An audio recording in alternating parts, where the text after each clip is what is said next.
Welcome to Pastor's Chat. We're looking at Colossians chapter 1, maybe one of the most interesting verses and sometimes hard to understand in the entire book is found here in Colossians 1, verse 24.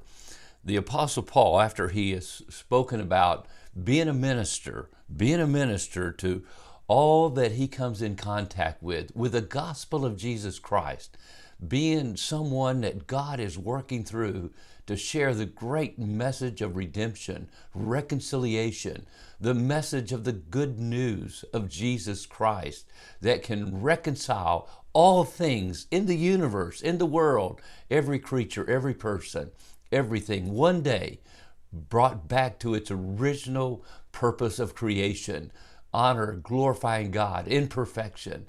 Well, Paul said that's what he was a minister for to everyone that he came in contact with.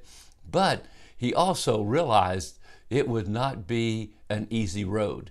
And in verse 24, this verse that I said is sometimes difficult to understand, he says, "Now I rejoice in my suffering for your sake, and in my flesh I am filling up what is lacking in Christ's afflictions for the sake of his body, that is the church."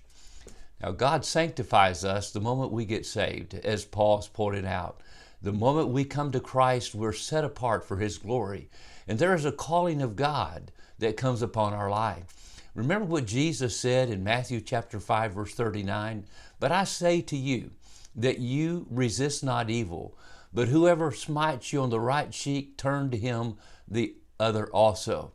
These verses that Jesus speaks of here speak and reveal the humiliation of being a Christian. Naturally, if a man does not hit back, it's because he's a coward. But spiritually, if a man does not hit back, it's a manifestation of the Son of God in him. When you're insulted, you must not only not resent it, but you make it an occasion to exhibit the Son of God in your life and in your flesh, filling up that which is behind of the afflictions of Christ. My friend, you cannot imitate the disposition of Jesus Christ. It's either there or it is not. When Jesus is living in you, and that's what this book of Colossians is about, you're able to come to the place where you can rejoice, Paul said, in my sufferings for you, my sufferings for other. The teaching of this verse and the teaching of the Sermon on the Mount is not do your duty, but do what is not your duty. It is not your duty to go the second mile, to turn the other cheek. But Jesus says that if we are his disciples, we shall always do these things. There will be no spirit of, well, I cannot do any more. I've been so misrepresented or misunderstood.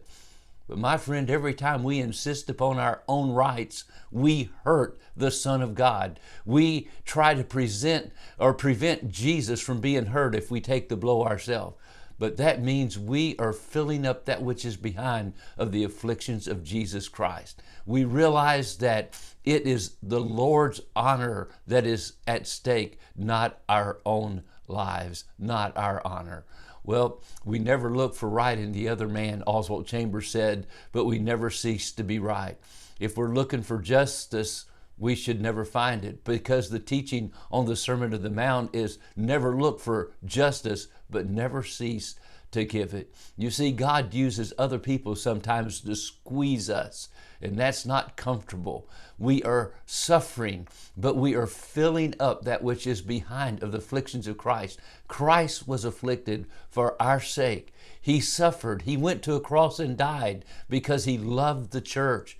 And when we allow ourselves to suffer for Christ's sake, to be misrepresented, to be misunderstood, we get the opportunity to manifest the life of Jesus Christ in us. And either that life is there or it's not. And when it's there, things are different around us because we exhibit with our disposition, with our attitude, with our response to suffering, what it means to fill up that which is behind of the afflictions of Jesus Christ. Yes, to complete what Jesus Christ came to do, and that is to manifest who God is, his love, his grace, his mercy.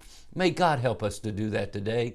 I have learned so much from the devotions of Oswald Chambers in this area, filling up that which is of the afflictions of Christ, which means I give up my right to myself so that Jesus Christ might be glorified in us and through us for his sake, the body, the church. God bless you as you give up only right that you really have, the right to yourself. Have a great day.